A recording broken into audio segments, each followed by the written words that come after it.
பெருமையை அறிக்கையிட்ட தாவீதின் ஜெபம் என்ற தலைப்பின் கீழாக இன்றைக்கு நாம் பார்க்க போகின்றோம்.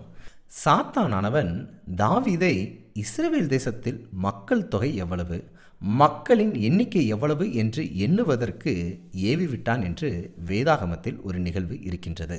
ஒரு நாட்டின் ராஜா தன்னுடைய மக்களின் தொகையை, மக்களின் எண்ணிக்கையை தெரிந்து கொண்டால் அவருக்கு பெருமை வரும் அல்லவா, இல்லையா? ஆம். ஏனென்றால் ஒரு யுத்தத்துக்கு போகிறோம் அப்படின்னா இத்தனை லட்சம் யுத்த வீரர்கள் நம்மிடத்தில் இருக்கிறார்கள் என்றால் நாம் சாதித்து விடுவோம், வென்று விடுவோம் என்ற பெருமை இருக்கும் அல்லவா? நிச்சயமாக இருக்கும்.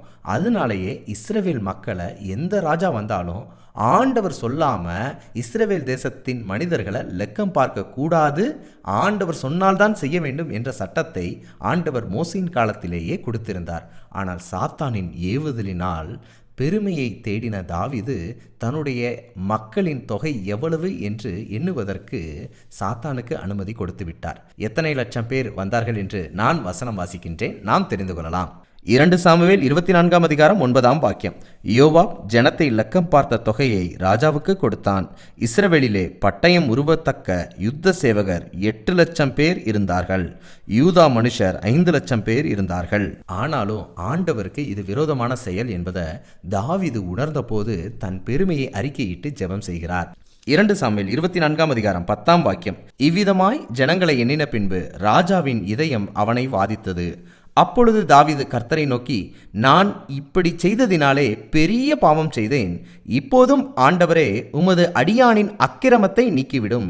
நான் மகா புத்தியீனமாய் செய்தேன் என்றான். தன்னுடைய பெருமைக்காக எடுக்கப்பட்ட அந்த மக்கள் தொகை கணக்கெடுப்பை குறித்து பெரிய பாவம் செய்தேன், மகா புத்தியீனமாய் நடந்து கொண்டேன் என்று தன் பாவத்தை தாவீது அறிக்கையிடுவதை பார்க்க முடிகின்றது.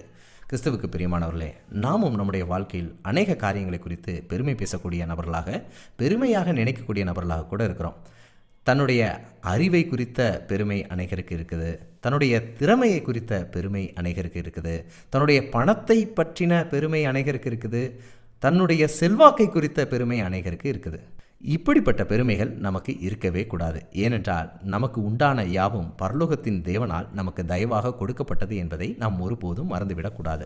ஒருவேளை நம்முடைய அறிவை வைத்தோ, திறமையை வைத்தோ, பணத்தை வைத்தோ, செல்வாக்கை வைத்தோ பெருமையாக பேசி, பெருமையாக நடந்து பிறரின் மனதை நாம் காயப்படுத்தி இருந்தால் பரலோகத்தின் தேவனிடத்தில் தாவீதை போன்று நாமும் ஜெபிக்கலாம். ஆண்டவரே, நான் பெரிய பாவம் செய்தேன், மகா புத்தியீனமாய் நடந்து கொண்டேன், என்னை மன்னியும் என்று நாமும் ஜெபிக்கலாம். இப்படி ஜெபிக்கும் போது நம்முடைய பாவமும் மன்னிக்கப்படும், நம்முடைய பெருமையும் நம்மை விட்டு அகன்று போகும். இந்த காணொளி பார்த்து கொண்டிருக்கிற யாவருடைய இதயத்திலும் உள்ள பெருமை அகன்று போக கடவது. பகிர்வோம் இயேசுவை என்று அன்புடன் பைபிள் ஸ்கூல்.